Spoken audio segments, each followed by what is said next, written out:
Hello students.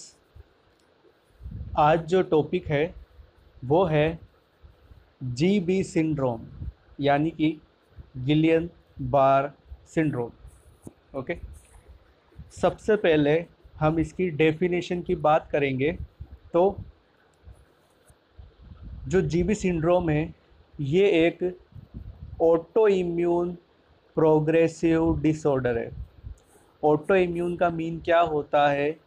जब हमारी immunity हमारे ही बॉडी पार्ट्स को नुकसान पहुंचाने लग जाए तो उस कंडीशन को क्या बोलते हैं?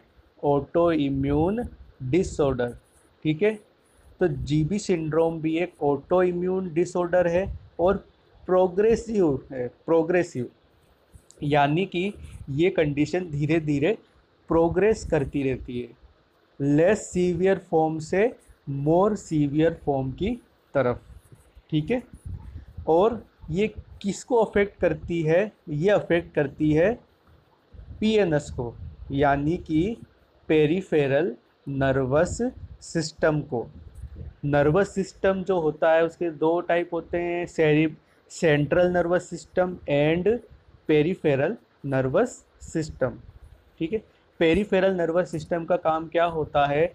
ब्रेन को या सेंट्रल नर्वस सिस्टम को बॉडी के अदर पार्ट से कनेक्ट करना। ठीक है, तो जीबी सिंड्रोम किसको अफेक्ट करता है? पेरिफेरल नर्वस सिस्टम को। ठीक है, अब इस कंडीशन में होता क्या है, किस तरह से इम्यूनिटी हमारी बॉडी को डैमेज करती है या पीएनएस को डैमेज करती है?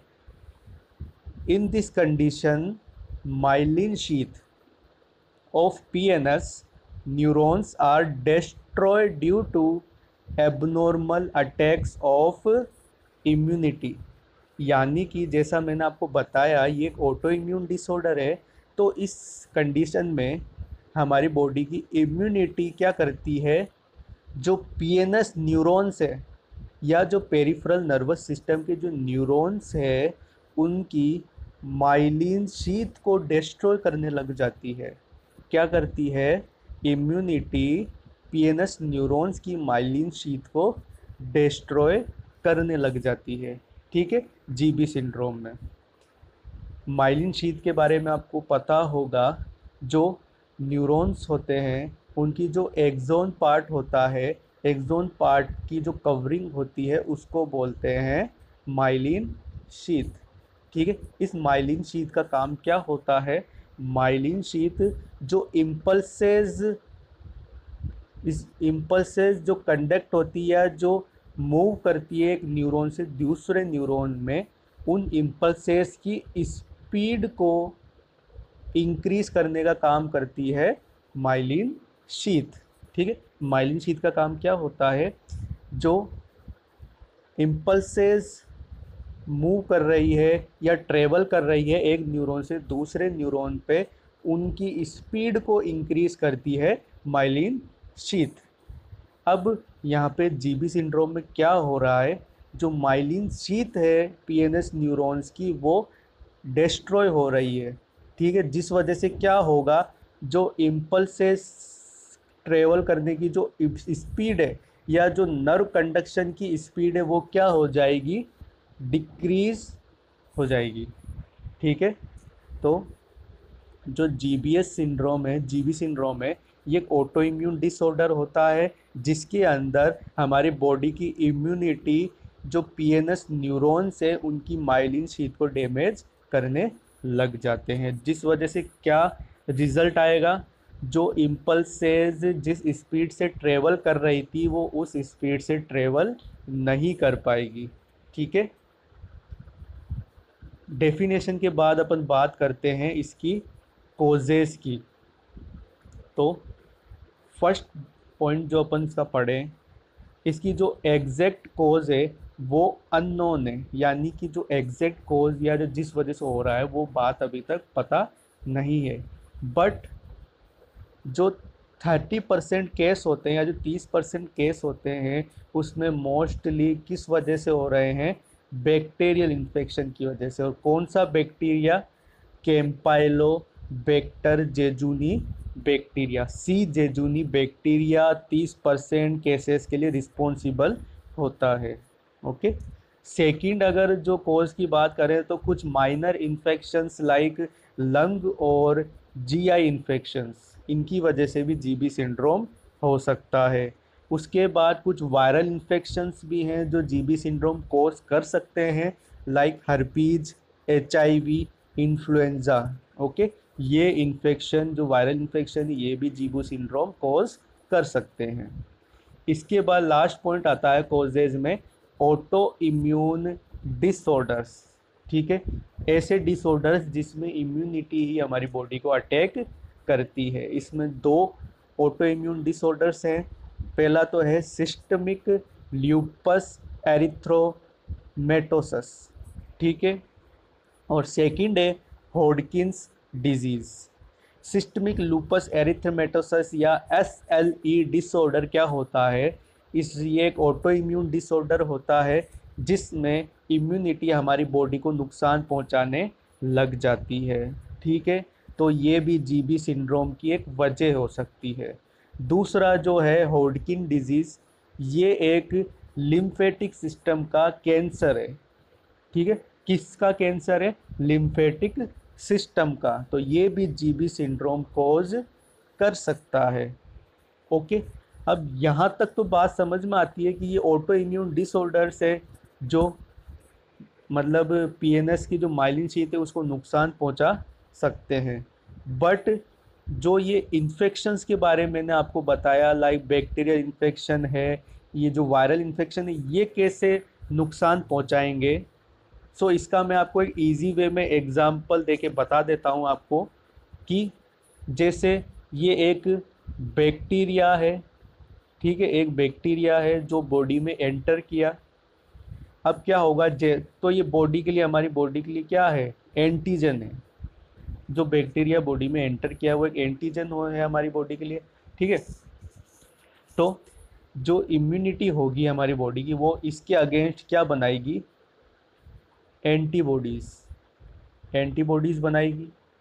ठीक है, अब जो इस बैक्टीरिया की जो मोलिकुलर स्ट्रक्चर होती है, ठीक है, मोलिकुलर जो स्ट्रक्चर है उसकी जो मतलब स्ट्रक्चर है वो इन एंटीबॉडीज़ के पास होगी इंफॉर्मेशन। ठीक है, इसके अगेंस्ट ये एंटीबॉडीज़ बनी है। अब क्या होगा, बाय चांस यही मोलिकुलर स्ट्रक्चर अगर हमारे बॉडी पार्ट्स में, बॉडी के किसी भी पार्ट्स की मोलिकुलर स्ट्रक्चर के सिमिलर है, ठीक है, तो क्या होगा, उस बॉडी पार्ट को ये एंटीबॉडी क्या समझ लेगी? एंटीजन। Do you understand? जो ये बैक्टीरिया इसके अगेंस्ट एंटीबॉडीज़ बनी। अब अगर जो इसकी मोलिकुलर स्ट्रक्चर है इस बैक्टीरिया की, वैसी मोलिकुलर स्ट्रक्चर अगर बॉडी के किसी अदर पार्ट में भी है तो क्या होगा, ये एंटीबॉडीज़ उस बॉडी पार्ट को भी क्या समझ लेगी? एंटीजन, और उसको अटैक करने लग जाएगी। तो अगर मान लो सी जेजुनी जो बैक्टीरिया है उसकी मोलिकुलर स्ट्रक्चर सेम है जो माइलिन शीट की मोलिकुलर स्ट्रक्चर है। ठीक है, तो क्या होगा, जब इसके अगेंस्ट एंटीबॉडीज़ बनी सी जेजुनी बैक्टीरिया के अगेंस्ट, तो क्या होगा, ये माइलिन शीट को भी वो एंटीबॉडीज़ क्या समझ लेगी? एंटीजन। क्यों समझ लेगी? क्योंकि सी जेजुनी बैक्टीरिया और माइलिन शीट की जो मोलिकुलर स्ट्रक्चर है वो क्या है? सिमिलर है। तो एंटीबॉडीज़ किसको अटैक करने लग जाएगी? माइलिन शीट को। ठीक है, तो इसके पीछे ये फिनोमिना होता है कि किस तरह से जो ऑटो इम्यून डिसऑर्डर है वो बॉडी को अफेक्ट करते हैं। ठीक है, नेक्स्ट इसके कोजेस के बाद अपन बात करते हैं पैथोफिजियोलॉजी की। तो पैथोफिजियोलॉजी की बात करें तो क्या मैकेनिज्म होती है इसमें? जो भी कोजेस होती है, ठीक है, वो क्या करती हैं, यानी कोजेस जो अपनी जो इम्यूनिटी है वो क्या करती है, जो माइलिन प्रोड्यूसिंग सेल्स है पीएनएस में। देखो, जो सेंट्रल नर्वस सिस्टम होता है उसमें माइलिन शीट तो कौन बनाती है?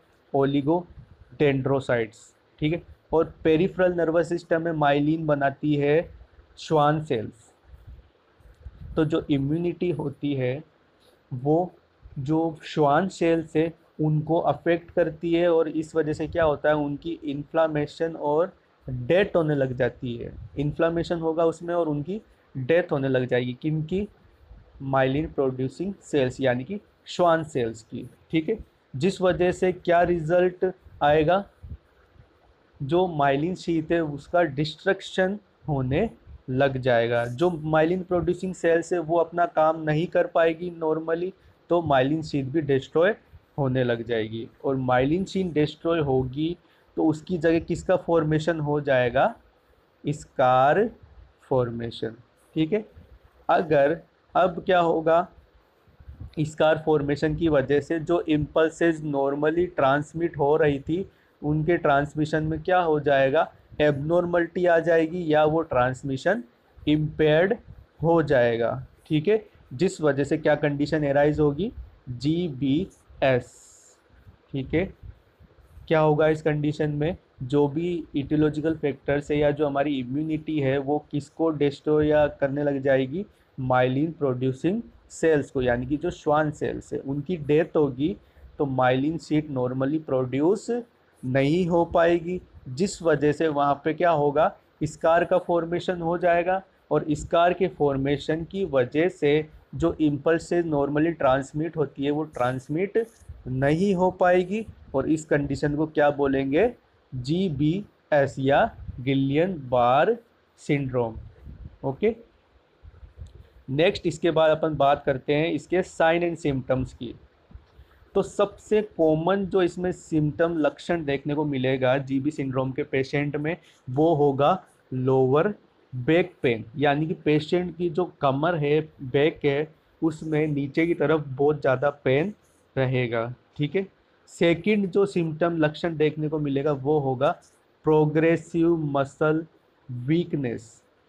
ठीक है, यानी कि धीरे धीरे जैसे जैसे माइलिन शीथ का डिस्ट्रक्शन बढ़ता जाएगा वैसे वैसे पेशेंट के अंदर मसल वीकनेस की शिकायत आती रहेगी। कहाँ आएगी? On both sides of legs, arm and face, यानी कि जो पैर है, हाथ है और जो फेस है, इनमें दोनों तरफ मसल वीकनेस आने लग जाएगी, यानी दोनों पैरों में, दोनों हाथों में और फेस में, दोनों साइड।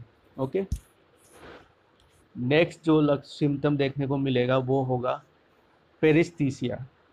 पेरिस्थीसिया का मतलब होता है बॉडी में टिंगलिंग सेंसेशंस होना, टिंगलिंग या प्रिकलिंग सेंसेशन, यानी कि पेशेंट को ऐसा फील होगा जैसे उसकी बॉडी में सुइयां चुभ रही है, प्रिकलिंग सेंसेशन फील होंगे। ओके, उस कंडीशन को या उस टर्म को क्या बोलते हैं?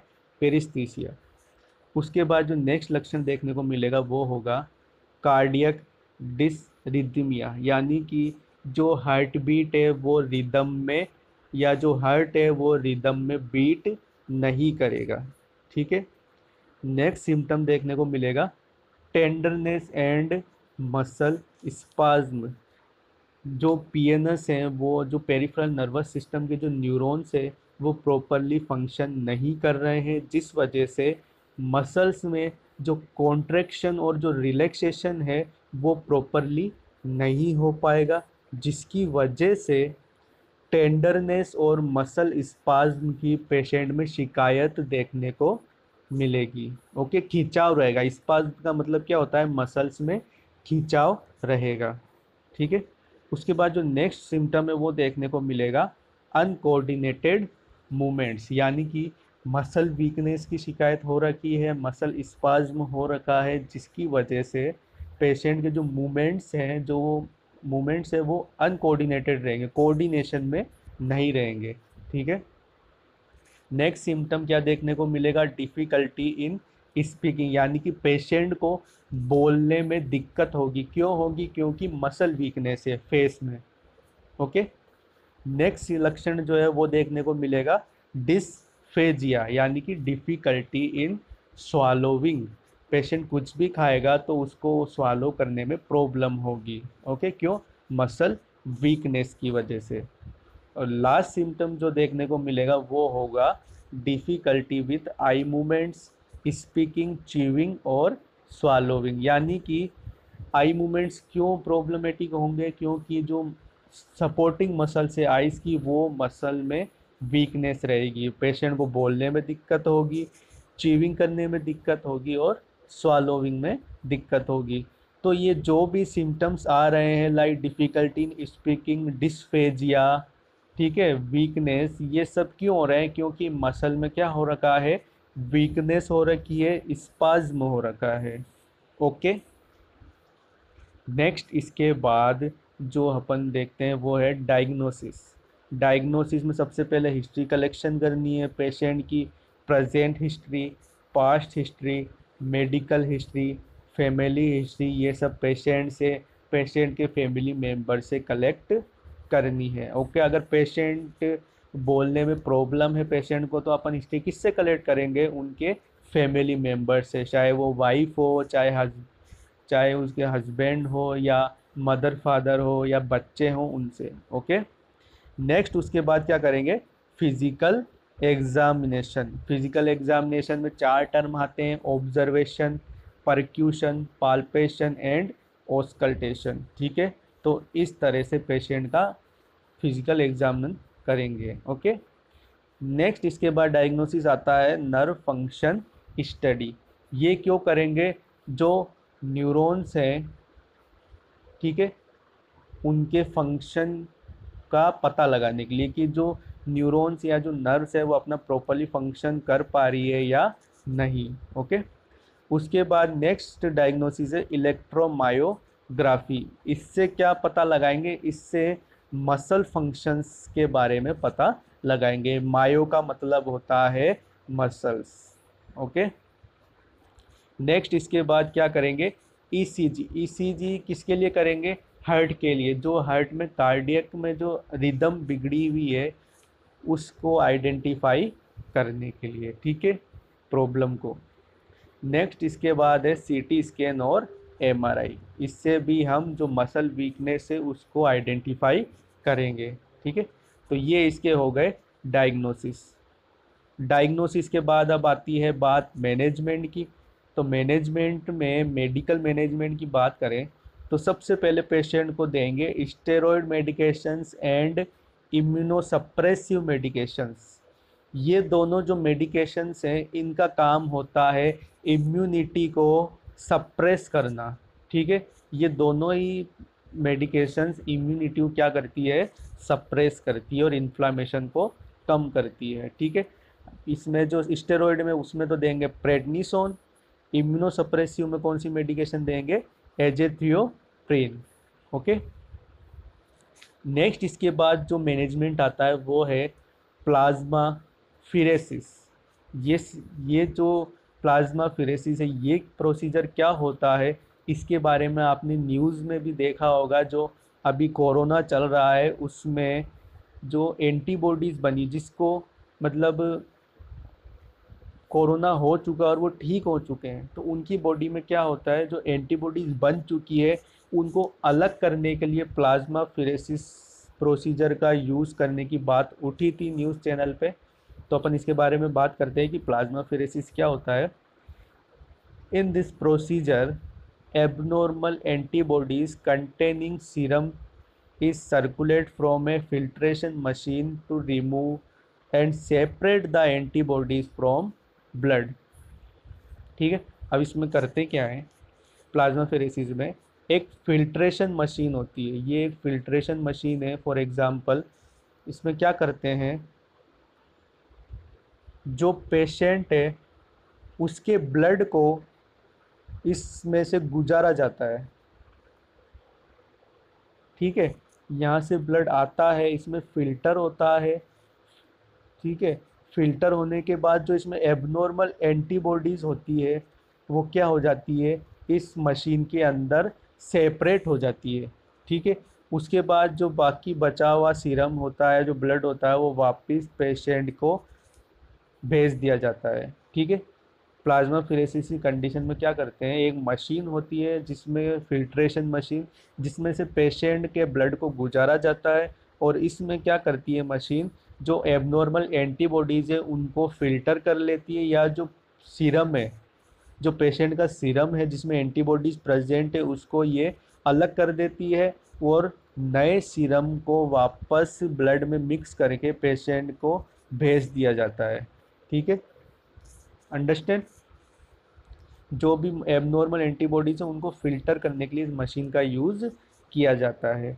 तो अभी कोरोना कंडीशन में भी इसका यूज़ कर सकते हैं। कैसे? ये जो पेशेंट है जो कोरोना पॉजिटिव था ये ठीक हो चुका है सॉरी तो इसमें जो एंटीबॉडीज़ प्रेजेंट है कोरोना के अगेंस्ट, तो क्या करेंगे, इसको फिल्टर किया जाएगा। तो जो एंटीबॉडीज़ है वो इस फिल्टर हो जाएगी और बाकी ब्लड वापस पेशेंट को मिल जाएगा और इस तरह से कोरोना का ट्रीटमेंट भी कर सकते हैं। ओके,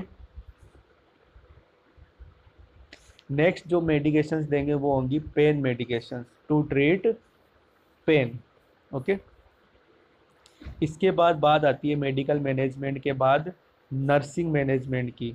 नर्सिंग मैनेजमेंट में सबसे पहले क्या करना है, पेशेंट के कार्डियक और रेस्पिरेटरी फंक्शन को मॉनिटर करना है। क्यों करना है? क्योंकि ये प्रायोरिटी बेस है। अगर पेशेंट की किसी भी तरह की हार्ट प्रॉब्लम होती है या रेस्पिरेशन से रिलेटेड प्रॉब्लम होती है तो पेशेंट की डेथ होने के चांस होते हैं। ओके, सेकंड जो मैनेजमेंट में करना है वो करना है कि पेशेंट को एंकरेज करना है डीप ब्रीथिंग एक्सरसाइज के लिए। यानी पेशेंट को क्या बोलना है कि आप ज़्यादा से ज़्यादा डीप ब्रीथिंग करें, जिससे क्या होगा, ज़्यादा से ज़्यादा पेशेंट को ऑक्सीजन मिल पाएगी। ओके, थर्ड मैनेजमेंट है, थर्ड पॉइंट है इसमें, turn patient position every 2 hourly.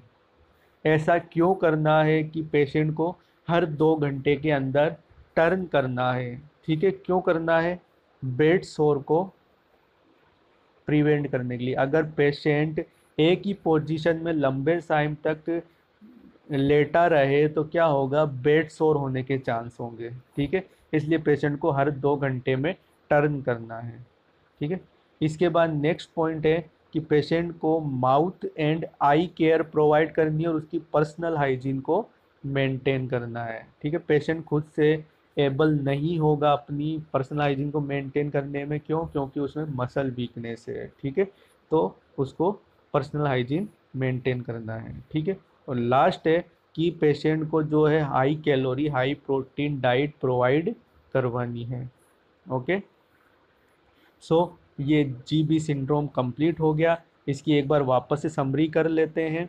ये एक ऑटो इम्यून डिसऑर्डर होता है जिसमें जो किसको अफेक्ट करता है, पेरिफेरल नर्वस सिस्टम को। ठीक है, और पेरिफेरल नर्वस सिस्टम में क्या अफेक्ट करता है, जो माइलिन शीथ होती है उसको डिस्ट्रॉय करने लग जाती है हमारी इम्यूनिटी। ओके, नेक्स्ट इसकी जो कोजेज है, इसमें कोजेज में सबसे 30% केसेस में क्या कॉज होती है, infection from C jejuni bacteria या अदर इन्फेक्शंस भी इसमें हो सकते हैं। ऑटो इम्यून डिसऑर्डर्स में क्या होंगे, लाइक एसएलई और हॉडकिंस डिजीज़। ठीक है, अब जैसे मैंने आपको बता दिया था कि इन्फेक्शन की वजह से कैसे कॉज हो सकती है ये कंडीशन, लाइक एक बैक्टीरिया, उसकी जो मोलिकुलर स्ट्रक्चर है, अगर वैसी ही मोलिकुलर स्ट्रक्चर बॉडी के अगेंस्ट अदर बॉडी पार्ट्स में प्रेजेंट है तो जो एंटीबॉडीज़ बनेगी वो क्या करेगी, इसको भी अफेक्ट,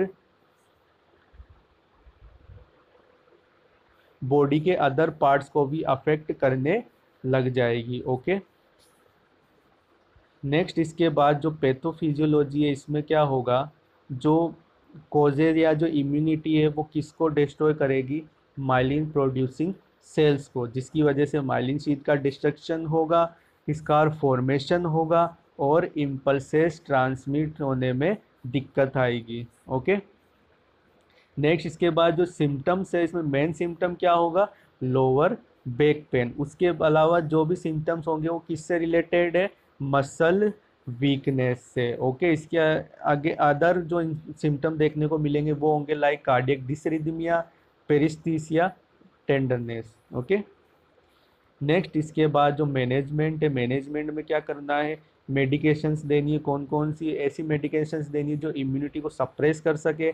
इसके अलावा जो प्रोसीजर है वो कौन सा प्रोसीजर है, प्लाज्मा फिरेसिस, जिसमें क्या करते हैं, पेशेंट के ब्लड को किससे गुजारा जाता है, फिल्ट्रेशन मशीन से, और इससे क्या होता है, पेशेंट का प्लाज्मा फिल्टर होता है, जो भी एबनॉर्मल एंटीबॉडीज होती है वो कहाँ रह जाती है, इस मशीन में, बाकी जो प्लाज्मा फिल्टर हुआ है वो वापस कहाँ चला जाता है, पेशेंट के बॉडी में। ठीक है, तो ये बात हो गई जीबी सिंड्रोम की। अगर आपको इस टॉपिक में कोई भी प्रॉब्लम हो तो आप मुझे कमेंट करिए या पर्सनल मैसेज करके भी पूछ सकते हैं। Thank you.